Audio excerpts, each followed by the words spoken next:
All right. If you are just joining us, good evening and welcome to the live broadcast Sunday night of the Church Safety Guys. My name is James. I will be with you this evening. And I think Paul and Michael will be joining me in a little bit, but we'll be covering a few topics tonight. Probably one of the most important ones that I think a lot of times we don't cover as much as we should. And that's going to be pastoral protection, or the idea of executive protection and protecting the leadership and the pastors in the church. And so just wanted to do a couple of quick housekeeping things. This month's broadcasting, the month of March, is actually sponsored by Trinity Security Allies. Jim and Wendy Howard have partnered with us, and we're very grateful for their ministry and also the opportunity to work with them. So if you have an opportunity or you're looking for an organization to help you with some of your church training, they do a fantastic job. And you're more than welcome to check out their website, which is posted on the screen. So I know we've got a ton of time. Actually, a ton of stuff to talk about in very little time. So I'm going to go ahead and bring in Jim Howard's with me tonight. So I'll bring him in. And then also joining me is Simon Osmo. Is that correct? Did I say that correct? Okay. I'll give you that one, James. That's close enough. Okay. So Simon, we've talked this is the first time we've had him on the broadcast, but we've talked about him in the past. He's the brains behind Kingswood Security, and he also put together the Worship Security Association, and we've partnered with him as well because he's done a fantastic job of actually putting curriculum on the internet, and it's a very high quality curriculum for people to check out. So definitely, if you're looking for a regular training source of material in a lecture type format, definitely check him out. And we actually have a code. Church Safety Guys? Is that right? I think it's Safety Guys. Safety Guys. Okay. We'll post the code when Michael comes on. He'll be running in the background, so we'll post the code, and then that actually allows you a free month to check it out and get in there and try and figure out if it's something that your church will use.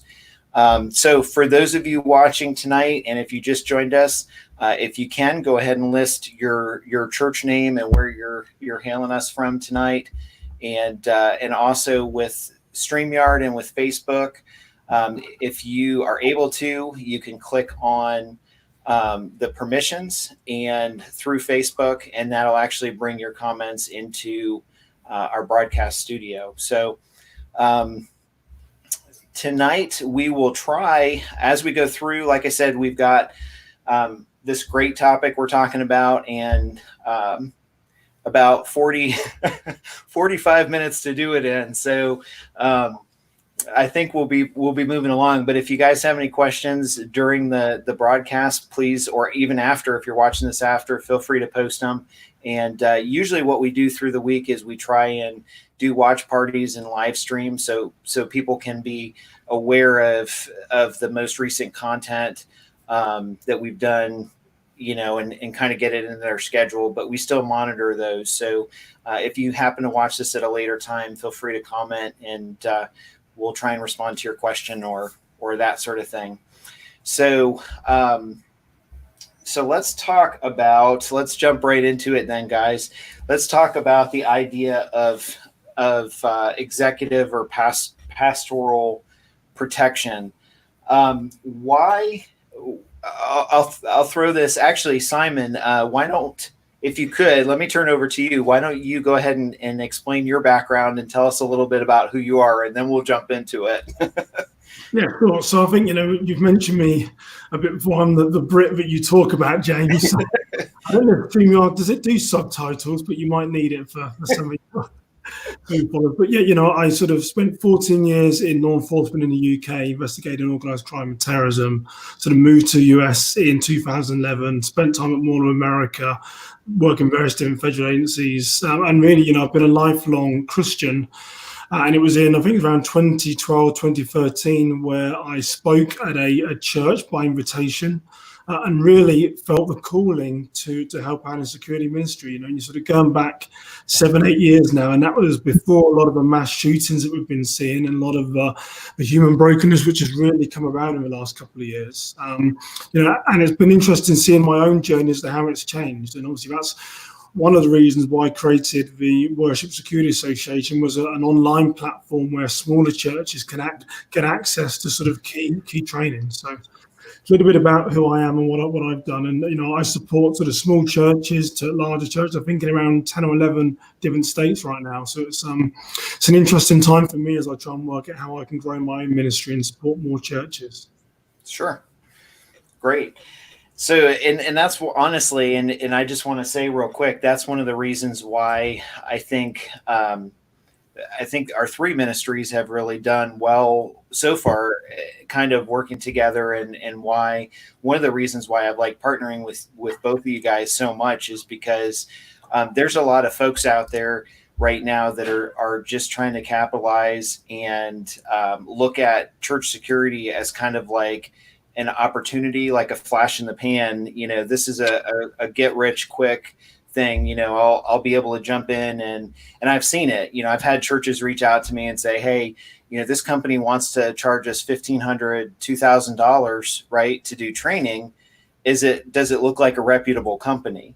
And so that's why we've kind of stepped back and said, okay, we want an opportunity to evaluate training companies for people and partner with them to say, look, this is because we understand how church budgets are and the income and how little churches have often. So for us, it's an honor to be able to say, hey, you know what, these guys, this is an awesome value here. By going to, this organization, you're wisely investing that budget, and you're using that in a good way. So quick plug, if you haven't gotten a chance to go to churchsafetyguys.com, we just yesterday actually released a brand new website, brand new look. And part of our goal for it was actually to have kind of a Yelp, Google review type, basis for that. And I know both of you guys and your ministries have been a big part of that. But the idea and the concept for those of you watching is to have an actual, a US based one website that you could go to and read reviews and see how people have benefited from those organizations, and just take a little bit of hesitancy and a little bit of confusion out of the, church safety arena and security, and who's good at training and who isn't, and that sort of thing. So that's kind of our focus with that. So if you haven't taken a look at it, make sure to get a chance and go over and look at the new format and shoot us an email and let us know.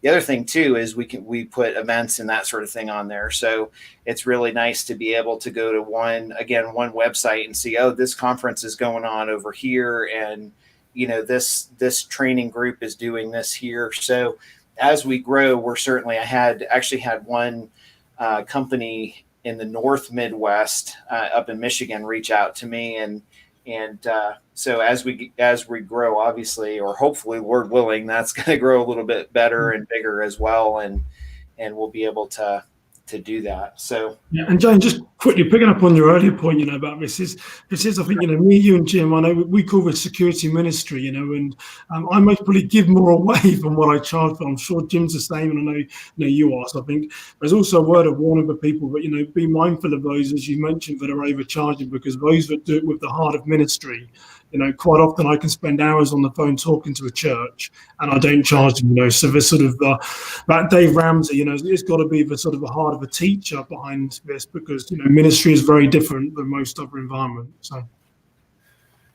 and if I can jump in on this, and I think this is a great that y'all are doing, James, on kind of vetting some of these that are out here, because when it's an afterthought, I kind of question what their heart is.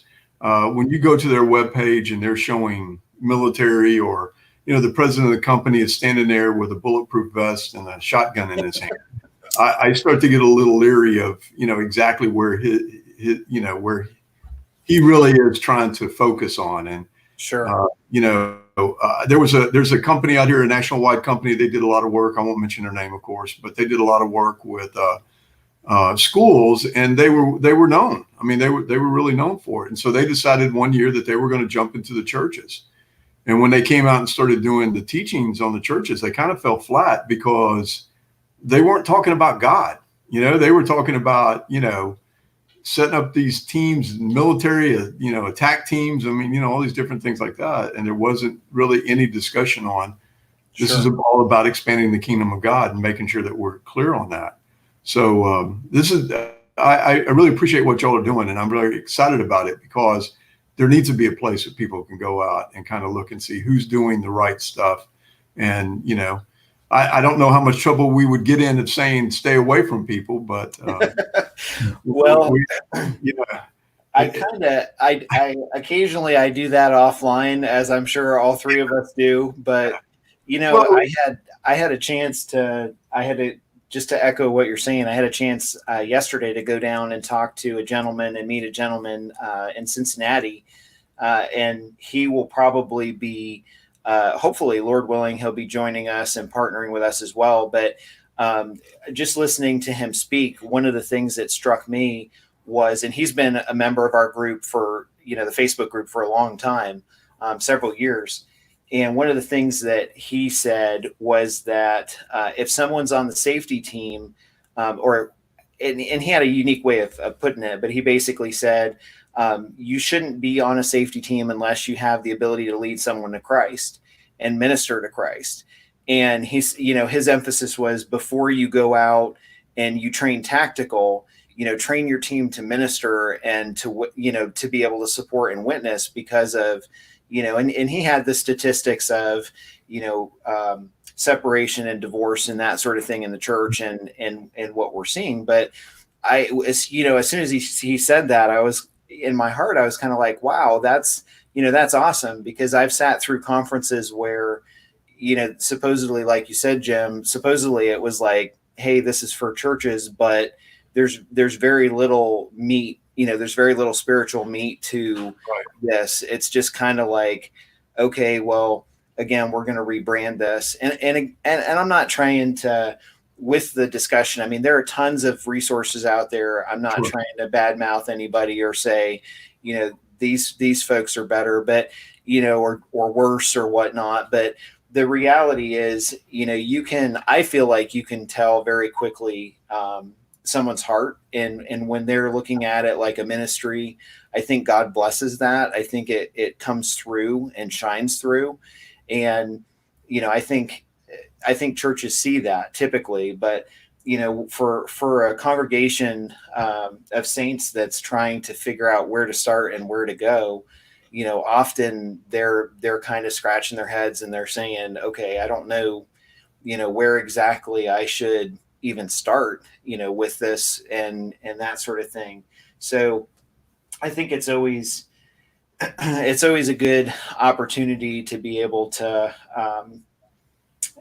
partner with folks and say, look, you know what, I can vouch for this person. And, we take that seriously, for those watching, we appreciate you contacting us, and we value the fact that, people have said, hey, you guys do this. And so, but again, I mean, it's really, I look at it and I try and do it very humbly. And I know Paul and Michael are the same way, because, we get churches that call us and talk to us personally all the time that are like, hey, I'm dealing with this. Can you help me out?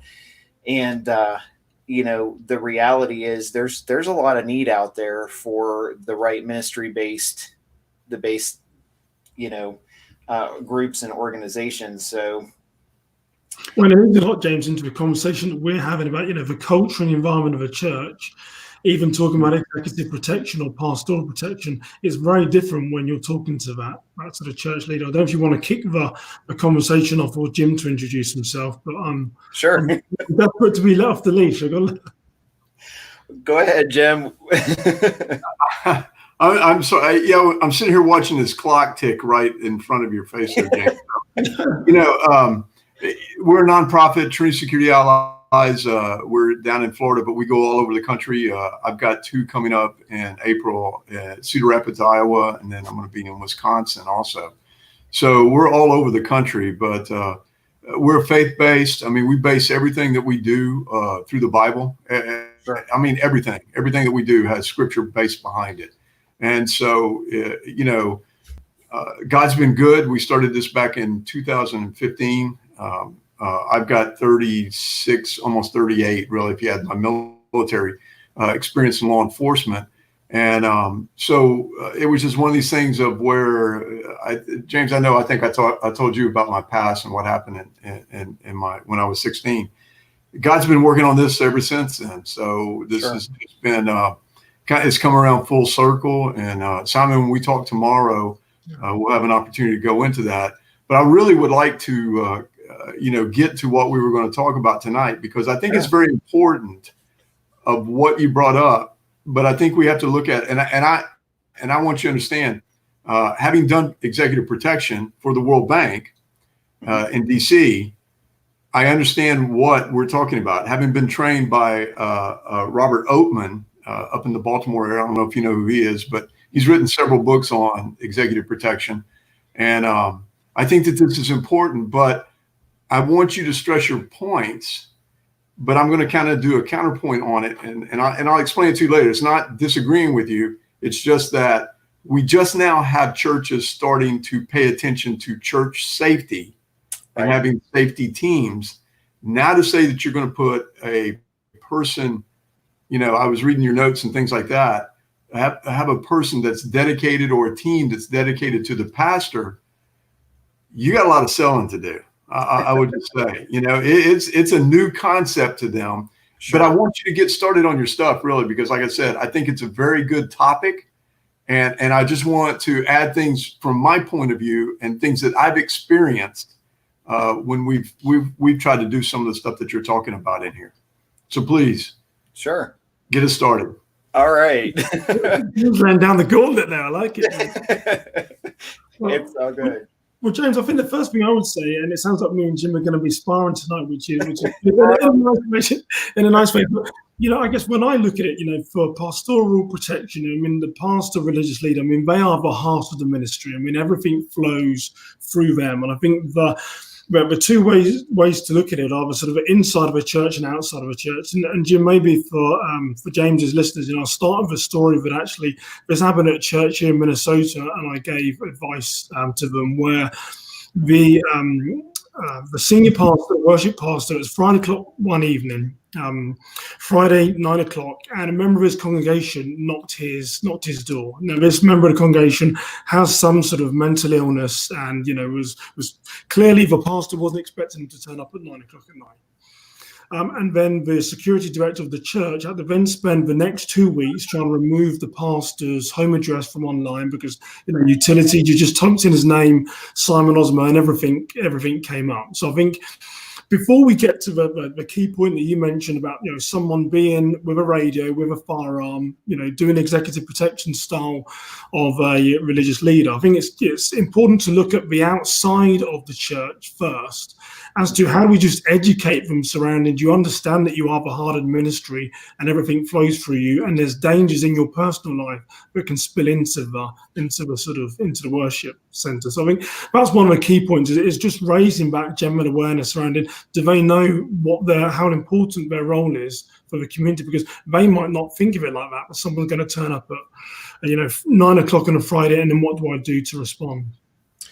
Well, if I can add something or comment real quick, and then I'll turn it over to Jim. I use the term executive protection because to me that's the closest from my civilian background. That's the closest thing that I see that demonstrates the idea to the public of protecting someone, moving a dignitary, for sure. And I've got plenty of examples as well, and I could get into that. But just for sake of time, I use that as an example. But the reality is really much of much of that discussion, and the reason I wanted to bring it up is because often it gets overlooked. And much of the discussion, or much of my thoughts on it, really kind of comes down to, as an individual looking out for someone and protecting them and trying to keep them safe. We have, and I think I've mentioned this, the story before to Jim, but in the culture that we live in, I've seen locally where churches, pastors have come under attack because they preached a certain message. So, right. How do we elevate security and make sure that we keep safety and keep the main thing, and make sure that we're incorporating that and keeping an eye on them, instead of, losing focus and just being like, well, this is the safety team, we take care of the church. Well, you know what? If your pastor is anything like mine, he sits in the same location every Sunday and has for the last, 5-10 years with his family.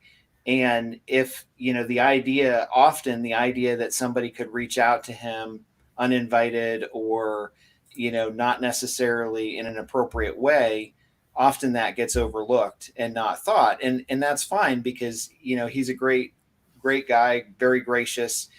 And most pastors and leaders have a heart to serve. And that's fine.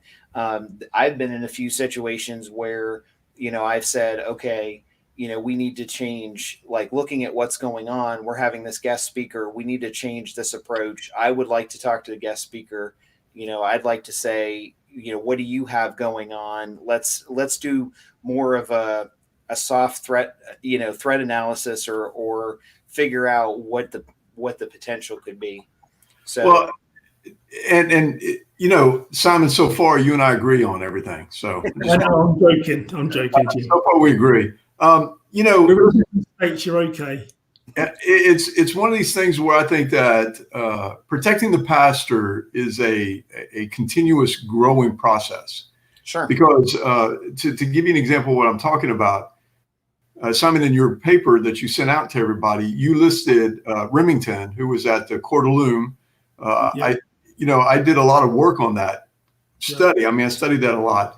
And one of the things that it came to my attention, that we were kind of like walking our pastor out to his car to get into his car, but yet we should have somebody going out first and doing a perimeter check and make sure that there was nobody waiting for him when we went out to the car. So, we immediately changed our process in doing that. And I think it's very important that we educate our pastors. We just went through a pastor change at our church. And one of the problems that we ran into, there were a lot of people that didn't like him when he came. And they wrote terrible things. There was Facebook stuff they wrote. They wrote a letter threatening to contact legal to check our 501c3 because they thought he was using money the wrong way. It was something that they went after him. So we were on high alert the whole time because we were afraid that, one of these people would come up. One guy stood up one day and told the pastor he wasn't crap. He'd never be crap. And his sermons were crap. Right there. And so, when you have something like that, it was kind of funny because the new pastor that we had at the moment really wasn't, he wasn't talking to us, the safety team, because he didn't know who to trust. That was kind of the point right there. But when this incident happened, he really became, started to trust me, because it was like, hey, we're right here for you. You got to understand that. So I agree with everything that you said. And it's one of these things of where they are the leader of the church. They are the one that's the closest, what people sometimes look at as closest to God. They're also the one that when a woman goes to a church and the husband stays home and the lady likes the church so much and talks about it and all these things like this, well, guess what? The husband now is mad at the pastor, not his wife, but now holds it against the pastor. And we see those things happen too. And so we really have to be aware that they are targets. You're absolutely right. 100%. Agree with you on that. It's just, how do we deal with it? How do we educate them, on, what to be paying attention to? Because my pastor can't afford me, 24/7, Jim, like I said, it's, as we sort of started a conversation about having that heart of the sort of ministry, it's those small baby steps. I think. Yeah. Oh, sure. I know, I think Joel Osteen's father, his sister opened some mail for, Joel Osteen's dad, who was a pastor, and there was a pipe bomb in there, and it's those simple things around. Do you realize that when someone sends you something in the mail, it might not be a good thing? It could be a letter, it could have a bomb inside it, it could be something adversary against the church. So when you get that mail, don't just get it and rip open with great excitement. You just take a second and just look at it and think, does it look right? Does it feel right? And I think it's just starting with those simple things that we can't be there for these religious leaders all the time, and it's just trying to give them those small nuggets of this incident happened. Hey, consider this when you're opening your mail, or there's this reputational risk. That's what you can do. We just had this happen in our church. Our pastor was waiting for a birthday gift for his wife. He had bought a phone case off of Amazon, and he gets this big box from Amazon Prime. And he's thinking, gosh, this is an awful big box just for a phone case. And when he opens it up, there's a meat cleaver in it and some sexual cream. And so he immediately contacts me and goes, I don't know what this is supposed to mean here. It was an enhancement cream, And he said, I don't know if this is somebody that, is like, this is a cruel joke or a mean joke. But it really kind of threw us until we figured out that, and this was a mistake that Amazon had made. They stamped his address, and on the other side of the box was another address here in St. Pete. And so it had this guy's name on it. And when I went out and looked at his Facebook page, that was definitely his box. I mean, his profile told us that it was his box, Sure. And so, but it's exactly what you're talking about. He's thinking, and I kind of told him, I said, what you're talking about. I said, when you order a phone case and it comes in a box that looks like it should be for boots, let's think about this for a second. This might not be, something that you just want to rip open, like you said. And that's, I think that's kind of the education. You're right. You're both absolutely right. That's the education piece of it, because, just like we've gotten to the point of educating, and talking to our pastors about, hey, don't counsel someone in the office by yourself, or have someone else there, that sort of thing. I think a lot of times it takes an individual stepping in and saying, look, these are some red flags. This is what I see, and I have this information, this data to show you that, during the week, a lot of times things happen at church.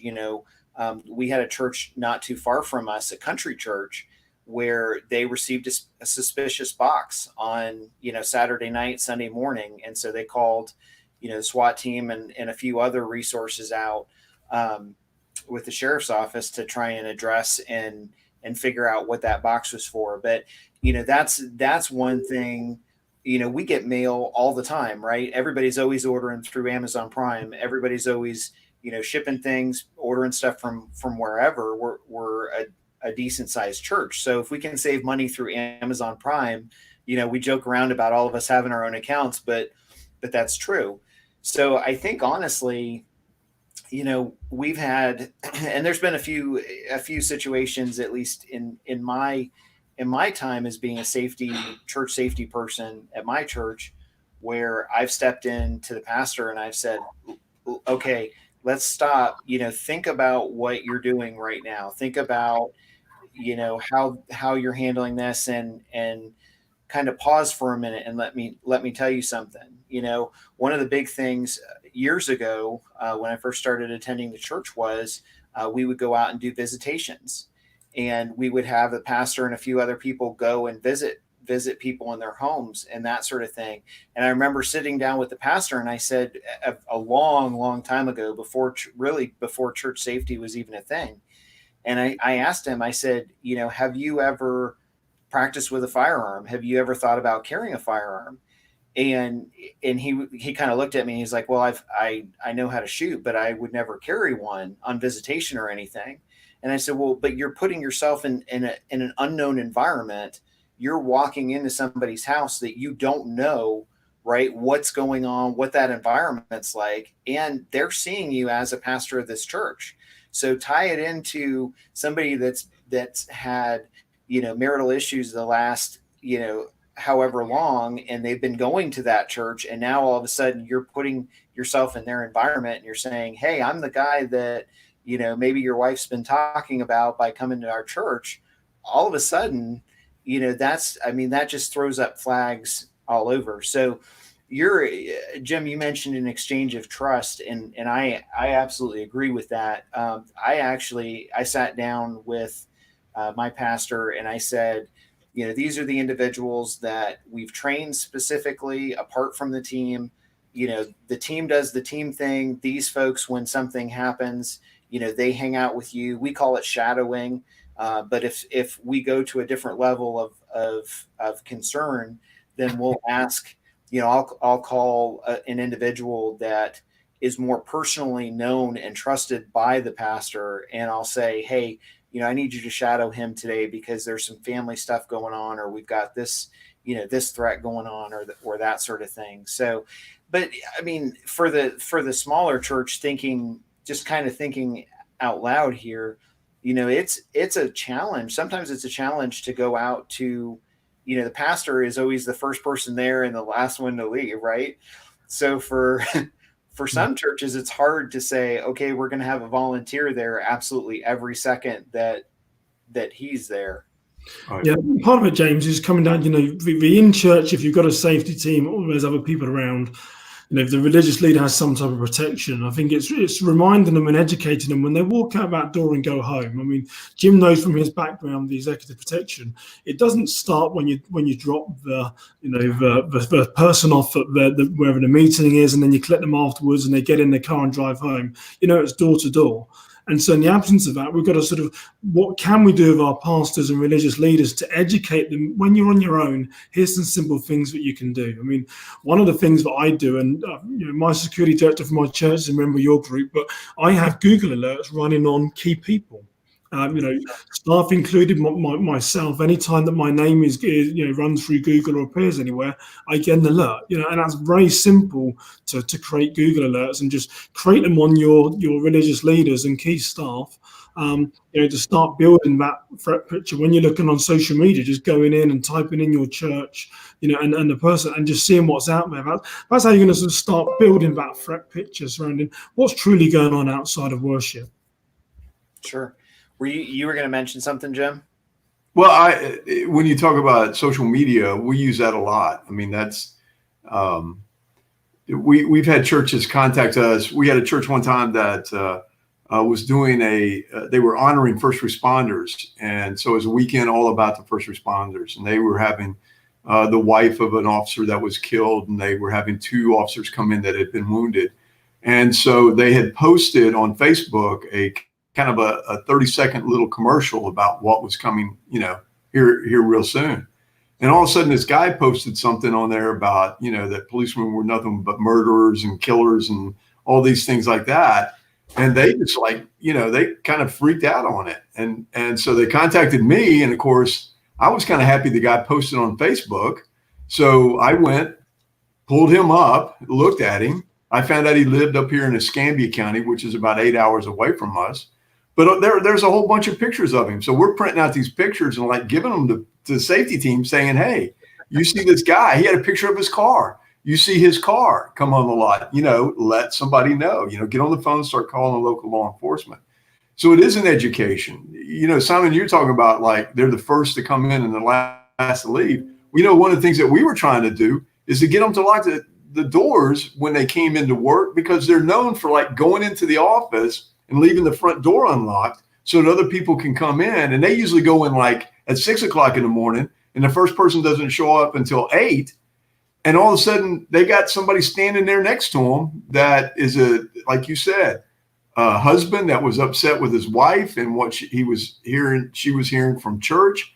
And this guy shows up at his office at 6:30 in the morning, finds the door unlocked, and goes in and scares the pastor to death. So it's all about the education. It really is. It truly is. When you were I think you said you were working in counterterrorism. It's all about the educating the people. See something, say something. We may think that that's just too simple of a saying, but it's really not. Yeah. And you mentioned the Carl Odom at the Altar Church in Idaho, you know, when he shot Pastor Tim Remington. I mean, the last service was 11:30. Yeah. He shot the pastor at, I think, 2 o'clock in the afternoon as he's walking to his car. Yeah. So, you know, I don't know the finer details of where the car was parked in the parking lot, but it's the education. Where is your car parked? Yeah. Is it under lights? Is it in an area which is very visible where someone can't see himself? You know, and we're talking with someone who's gone through, has spent the last 20 years perhaps working in ministry, and they don't think like us, Jim and James. No. So you've got to try and get them there. Simple things surrounding.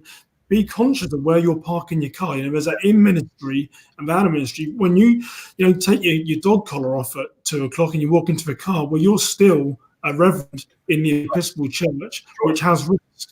You know, so something you need to do is be mindful of where your car's parked, how you're approaching your car, and if someone comes towards you, those something. It's all education, but it's those simple nuggets, isn't it, Jim? You can just try and say to someone, you know, do these one or two things and pray that they can do them right, which is going to help keep them safe outside of church. Well, inside the church too, you were talking about it, James, earlier. We have a person specifically that shadows the pastor the whole time he's on the property. I mean, we had 2 services in the morning, then we have 1 at night, and we put somebody with him at all times. We've had a couple of situations where people have gotten close to him that he felt uncomfortable with, and for him to be able just to turn and kind of give us a signal of like, hey, I'd like you to talk to this guy. We know that really he doesn't want us to talk to this guy. He just wants to get this guy off. And he might look at us and we might look at him. This is one of the things that we used to do while we were trained, is that you don't walk up to your principal and just say, hey, we need to leave now. You know, you'd walk up to him and say, you know, Mr. President, you have a meeting in 5 minutes that we really need to be heading that way. And that he knew right away that there was something going on that we needed to go, you know, we needed to go out the door. So, you know, the last pastor that we had, a real quick subject, he didn't want us around him. He did not want us at all. And after this incident that you're talking about, where the pastor was shot, I just told him, I said, you got to live with it. And fortunately for us, his wife looked at him and told him to shut up, let us do our ministry. And so, you know, we started having him park right next to the church building so we could walk him out and his vehicle would be right there. And plus we were able to like scout out around before we took him out there. Used to, he'd park way across the parking lot. Wow. You know, you can get taken out anytime you want to in that type of, you know, area. James, you talked a couple of weeks ago about a vehicle, you know, driving through the hospital. Sure. These are the type of things that you got to educate yourself and your church leaders and all these things like this. I wanted to, one more thing too, I wanted to jump in real quick on something. You're talking about intelligence, because that's very important that you're paying attention to who's coming into your church to speak. Lee Strobel, who wrote The Case for Christ and The Case for Faith, came to our church to teach. And so I went out to Amazon, okay, to take a look at the reviews on his book. Now, listen, he's got 1,000 fives on there, but he's got 300 ones. So I started reading the ones, and guys that wrote pages upon pages upon pages of complaining about his book and how, you know, some were calling him all sorts of names. Those are the people you want to pay attention to, because, hey, if they're from your area and they've written one of these reviews, bad reviews on this person, and they find out that they're coming to your church, they may show up on your doorstep. You don't know, to get an opportunity to really express themselves while they're sitting there. So social media, Amazon, we're kind of kicking that around, but go and read the reviews and find out if one of those people is close by. You never know. You never know. Yeah, like I said, there's another case where I worked on where actually, I do social media monitoring, but the smaller churches, it's sadly outside their price range, but there's other things that they can do to use it. And, one time my social media monitoring picked onto the noise to a church, and he'd gone there, and he felt that the church was very rude to him, and by the time our monitoring picked up, there was like 100 messages, as in mail them from the nearest rooftop, and ring the police, or ring the national newspapers, and it was really getting out of hand. but it allows us to sort of go to the sort of church and forewarn them and for them to respond. But you're right, Jimmy. Everything you say is absolutely correct. You've got to do this continuing threat assessment, and there's many things from Google to looking on Instagram, Facebook, that you can do to assess the risk surrounding not only your church but those people that are going to come in. The controversial speakers. I mean, I went to a Islamophobia sort of presentation here in Minnesota, and it was awash with sort of protesters that were sort of anti sort of Islam to sort of go there, and that was all a lot of negative stuff on social media. So you're right. I mean, and it's simple to find, isn't it? It's not difficult. Sure it is. I love social media. It's one of these things where people just think that they can hide behind the computer, but a little more searching on it, you normally find out who they are and where they're at. Like I said, this guy was up in Escambia. We found out he'd been arrested before. Florida's an open state. You can run anybody you want and find out if they've been arrested before. So, we found out he'd been arrested for assault. So like I said, we posted his pictures everywhere, that he showed up. But it's getting our pastors to understand what we're trying to do, our parts in this. You said like they're the lifeblood. Well, what they have to understand is that we're one of the organisms or, the organs inside their body that is here to protect them. We're not doing this because we think it's cool. We do this because we've been called to do it. And because of that, they need to understand that Ezekiel, where it talks about if the overseer, if the watchman, warns you and you don't take heed, it's kind of on your head. And so we just need to be these guys. And sometimes we may feel like we're the town crier, that everybody wants to shut us up. But you know what? Then something happens and they're like coming to us going, we really appreciate you being here. Yeah, and I think one of the positions where they don't always understand why you're doing what you do. Sure. But, it is that sheepdog, but we know we're doing a good thing and we're doing it for you anyway. And I think, it's one way you've got to be quite forceful to them, James. Yeah. One of the things I was just going to mention with the education piece that I think is interesting. I at one point I pulled one of the pastors at my church aside, and he was getting ready to do a very active live sermon and message. And so at one point in time, part of it was actually a skit, at the beginning of the sermon. And there was a lot of interaction, but at one point in time, it was actually someone coming up onto the stage with a sword. And I think my eyes got about that big, and I pulled him aside and I said, you know what? I said, here's the thing. I said, the next time you plan to do something like this, I would really appreciate just a heads up. And he kind of looked at me and I said, because, we have people throughout the church that I may have asked someone to keep an eye on you. And so now if they're not understanding the context, all of a sudden you have someone coming across the stage or the auditorium with a sword. I said, that could very easily turn into something that's perceived as, if they didn't know there was a play or a skit or something like that, that could be really could be perceived as something that would be dangerous or life-threatening. And that was enough. He just kind of looked at me and he kind of started laughing. And I said, it's not really funny. I said, we have people watching to make sure that this type of thing doesn't happen. And so he kind of came to me later and he's like, you're really right. I understand what you're saying. And I kind of laughed it off, but he said, in the future, I'll give you a heads up and let you know when something odd or something different is going on with the service. And that was a simple conversation. And, sometimes obviously pastors and leadership get so focused. I wonder, okay, is he really remembering that conversation, down the road? I think it was about a year ago, I got a text message on, I think it was 11 p.m. on a Saturday night. And he said it was from my pastor, and he never texts me that late. So I'm like, okay, this is important. What's going on, right? And he said, hey, I'm just giving you a heads up. Tomorrow is going to be kind of a different sermon, and it's going to be very emotional, and it's going to be high emotional.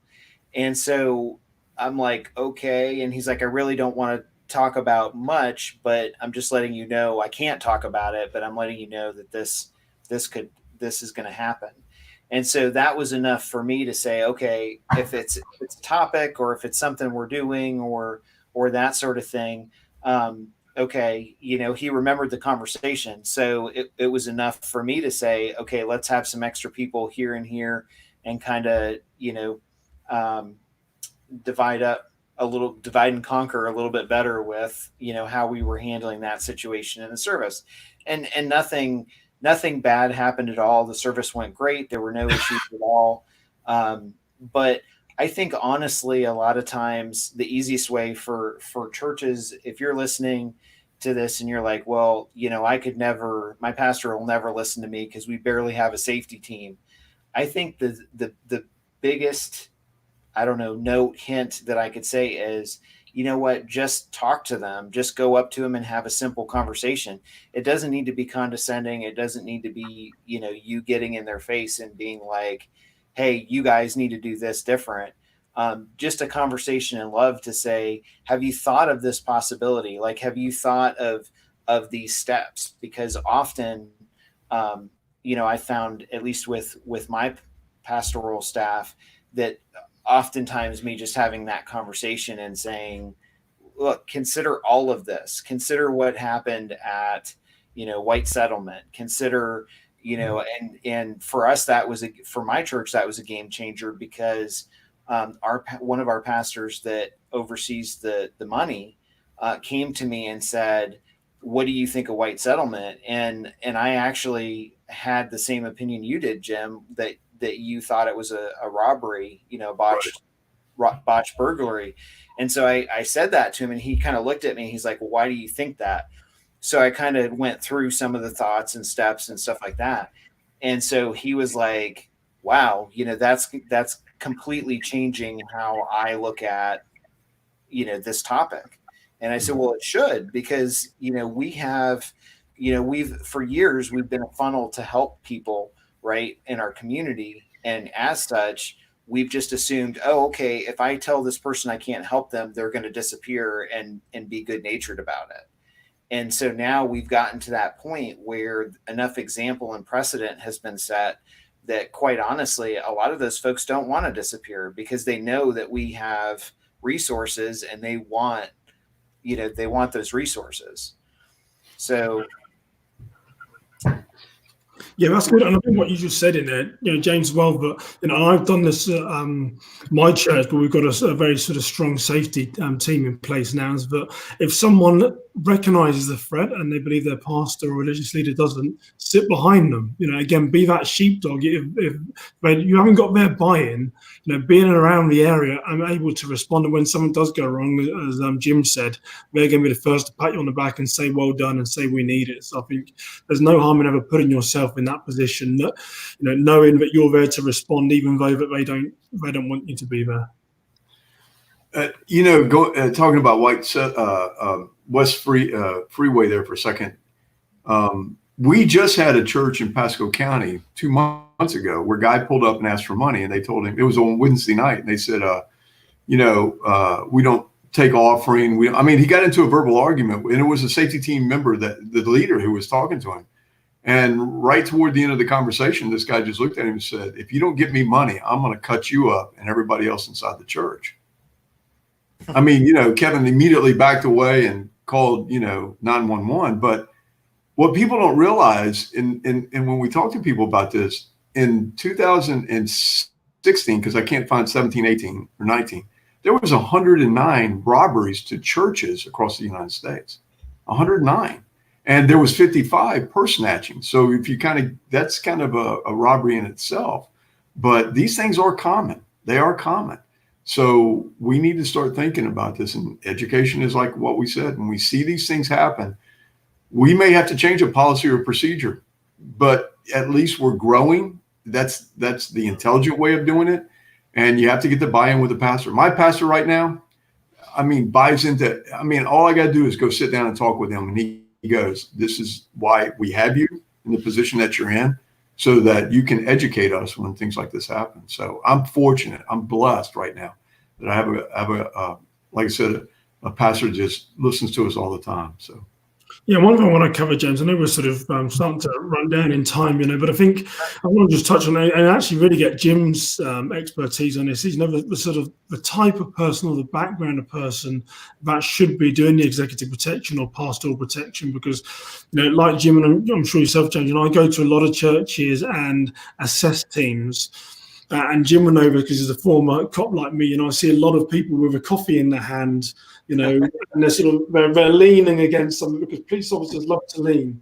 And I'm thinking, I've never, granted I'm an Englishman living in the US, but I've never seen anyone from the Secret Service with a Starbucks in their hand doing pastoral doing presidential protection. So I mean, having the people to understand how serious this role is, and also I don't know if you've seen this, Jim, but I've seen people doing pastoral protection where they've been sat next to their wives and family. And again, it's going to change your mindset if you need to respond. You're there for specific tasks. So it's Jim, I'd love your insight as to what you see as the best type of person to be in this role, because those are a couple of sort of do nots or thou shall nots that I've seen. Sure. And when I read your part in there, it was kind of funny because I had to laugh, because I do have a couple of guys on the safety team, and I normally don't put them in those positions. I don't put them up close to the pastor, and hopefully they're not listening now, because they'll probably be mad at me, but I don't really care. It's one of these things also. Yeah. Well, listen, I had a guy that was on the pastor one night that we were watching him on the camera do nothing but play on his phone during the whole time the service was going on. He wasn't observing the crowd or anything. You could have walked up on stage and he probably wouldn't have caught it, because he was sitting there playing with his phone the whole time. So yeah, I saw that point you made, and I had to laugh, but they're volunteers. That's one of the things that we run into. They're volunteers, and I don't.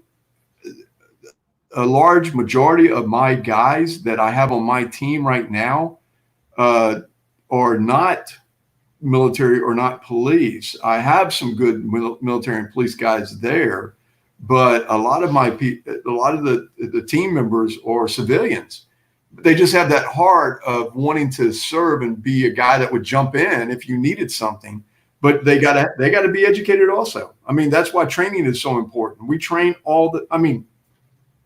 we work on trying to train all the time. We talk about it all the time. I tell them they're required to go to at least 2 training sessions a year, because I know families get in the way. We try to train at least every quarter. So if they don't go to at least 2, they're not on the team anymore. I can't use them. It's like showing up for work. If somebody doesn't show up for work for a whole bunch of times, I can't use you. And so, I love that statement that you said in there about, with the coffee cup. Yeah. Here's a funny story for you, Simon, here in the United States. The bad guys, when cops used to do stakeouts, this was before cup holders in your car, they would take the coffee and put it up on the dash of the car. Bad guys would say, and you would be in a Mercedes. It didn't matter what type of car it was. They always knew the policeman, because they had that ring where the steam had, put the ring up on the windshield of the car. They could tell that it was a police car, because they knew that policemen, when they sat, they put their coffee cup up there, and it put that steam up there. So this has been haunting us for years. And it is hard to know. I mean, every church, it is volunteer based. Again, that's where this ministry term really comes from. You're dealing with volunteers who don't have a lot of time for training. There's not a lot of money. They're IT directors or they're salespeople. They're not. Yeah. But you're right. You've got to have a tier within your platform, within your program, that these are the best of the best. Because part of the role is knowing that if there is something happening to the principal, you are going to do what is necessary to protect that principal. They are your number one need. So I think that's a key point you made, Jim, about really identifying who within your team is prepared to do that. They might say they're going to do that, but if push comes to shove, are they really going to stand in front of an armed gunman to protect the pastor? Because that is what that role calls for. And I am really blessed with the team members that I have on my team, because I've got we've got a team of around 30, but there's about 8 guys that I am constantly depending upon that, show up every week, unless vacation, stuff like that, but show up every week. And they probably would. It's hard to tell until you're in that position. It's really hard to tell. And I guess the big thing, Jim, and James, is most people asking them and making sure they're aware. This isn't just walking around following the pastor. Do you know the expectation on you is to happen? That's one of the key things. Sorry, James. We post it in our policies and procedures. You may have to give your life for this. Are you willing to do it? And that's to me, that's interesting. You guys were talking about volunteers and that sort of thing. And I just want to throw in here for the church that is feeling overwhelmed because, oh my goodness, we just started, and how do you, I don't know, you guys will laugh at me, but I'll say, how do you eat the elephant? It's one piece at a time, right? So when we look at it, we actually had a situation today where an individual collapsed and had a medical situation, and I was on the church campus, and the gentleman that was in charge, the supervisor, actually called me and said, because I'm one of the higher medically trained people there.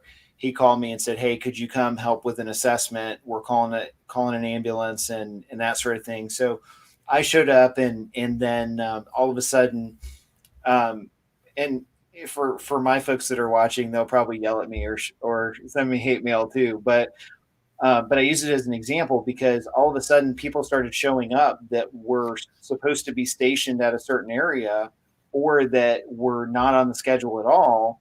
And they were showing up to try and help. And I said, okay, and we had a team of people there. There was actually 4 of us and an officer, and the officer called for an ambulance. The ambulance was responding. At that point, I said, okay, I'm monitoring his vitals. I'm good here. We have an AED if something bad happens, if he stops breathing or, that sort of thing. But, I start sending people away, and I said, look, you go out and meet the ambulance, make sure they come to the right door, and that sort of thing. But, I said to a couple of them, I said, look, I'm not trying to be rude, but at some point you have to realize that multiple things, and we've had situations where multiple things have happened. And so you're like, okay, back to back to back, or, maybe something's happening at one side of the church as a diversion or something else while to pull everybody. And then you've got another situation, another emergency, etc. But I think a lot of it, to kind of pull it back to the talk about volunteers, I think honestly, a lot of it, you can't do it all at once. You really have to go through in steps and look at them and coach them along the way. I mean, we've had those conversations with, holding coffee in your hands. Okay, your hands, you hold your hands in front. And it's funny. I was training with one of the local police departments on Monday this past week, and we were doing room clearing and different things like that. And one of the officers said, okay, have your phone, because he saw one of the guys on his phone. He's like, have your phone out. And so he's got his phone, and he's like, okay, now this is a threat. And he walks up behind him, and he's like, okay, bang, bang, get your training firearm out, etc. And so it was like, he's scrambling and all this stuff. And it just made it very clear to everybody there that, okay, you know what, you need your hands. You don't need to have something in your hand. You don't need to have a phone. You don't need to have a cup of coffee. And so over time, though, we've gone through a stage of just saying, hey, you know what, if you need a cup of coffee, grab one a few minutes before, drink it in the office, take care of it, your trash, etc. But the reality at that point is that, you just kind of have to work on things and try not to get overwhelmed by, the magnitude, because not everyone is going to grasp everything immediately. And, and like you guys both said, you're dealing with volunteers that are serving. And you know what, honestly, I would, and I know you guys have both said the same thing, but I'd honestly rather have someone that has a heart and is willing to serve than the type of personality where you can't tell them anything. You can't coach them on anything. And all of a sudden, they're on your safety team, and you're trying to get stuff done, and it's like, okay, I can train you over time. I can build your skills. I can help you, but I can't train someone that knows it all. Yeah. Right. So, And James, here's 2 quick points that I'd say to you after listening to you talk. One is, worship at one, serve at another. In this busy world, we're on our phones and we're already running to the next meeting. We're in a meeting. Is, saying to those volunteers, for the 1 hour that you're here on my team, all I'm asking of you is just give me your full attention. Remove your phone, do the things that Jim says. Worship at one, serve at another. Come to a 9:30 and serve. 11 o'clock, come with your family, and then you can relax. I think that's one key point. And then the second thing I'd say to those volunteers acting in the role that me and Jim have done, in real life, is that me and my wife Courtney, I've had that conversation saying that you understand who I am and what my role is, and if something happens to the pastor, I am going to interject myself and I'm going to get involved.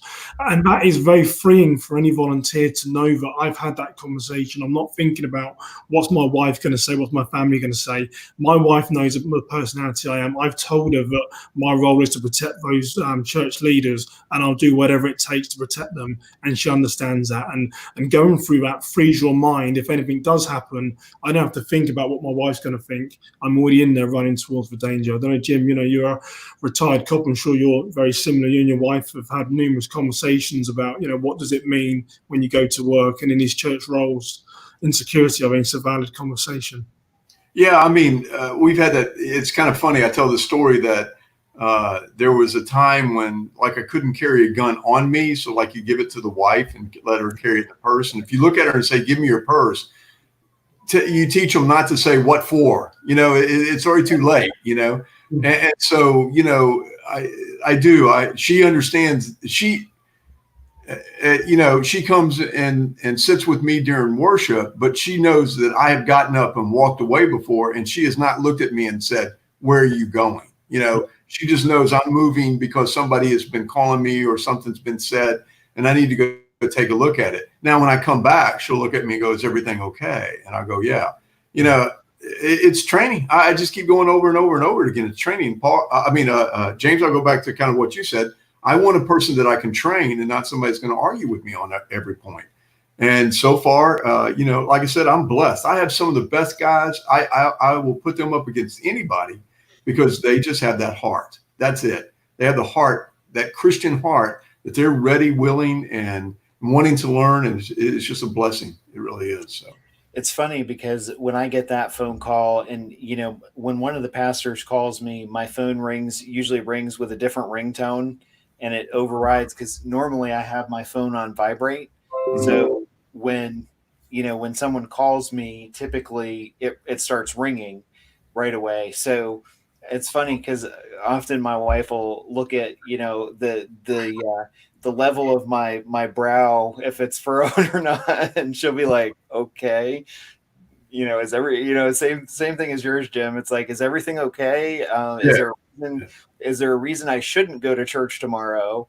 And and so often I've said, no. You know what? That's the thing. I think a lot of times our families, they're privy to stuff going on, and I think the three of us have all experienced things where if we told some of our church members the illustrations that we use, like for teaching or instruction or things that have happened to us, often, they probably stop going to church because they'd be horrified.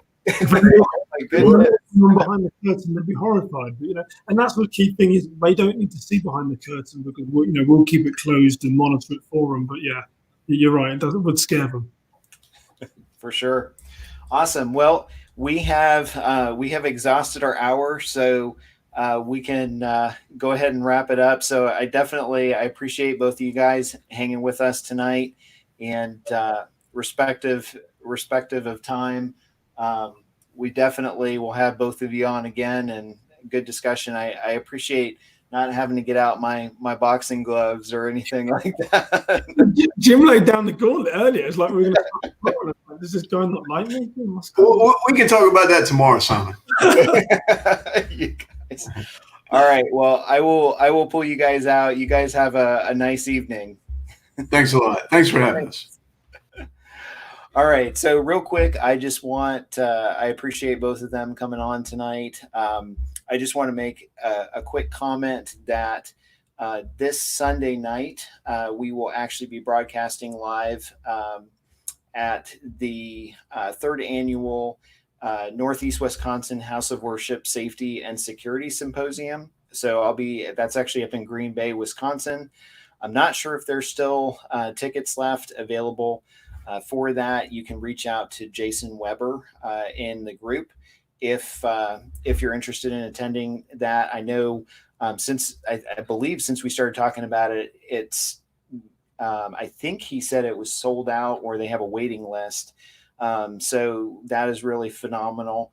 We've got some great speakers coming in up there. So quite honestly, if you have the opportunity and you're listening to this, I'd love to chat with you. I will be up there until Tuesday, till the end, from Sunday to Tuesday, and we will hopefully have some folks from different groups talking to interview and that sort of thing. So for more information, feel free to Google that, the third annual Northeast Wisconsin House of Worship Symposium, and it'll pop up. It is actually in connection with the Northeast Wisconsin Technical College. So other than that, I appreciate those guys hanging with me.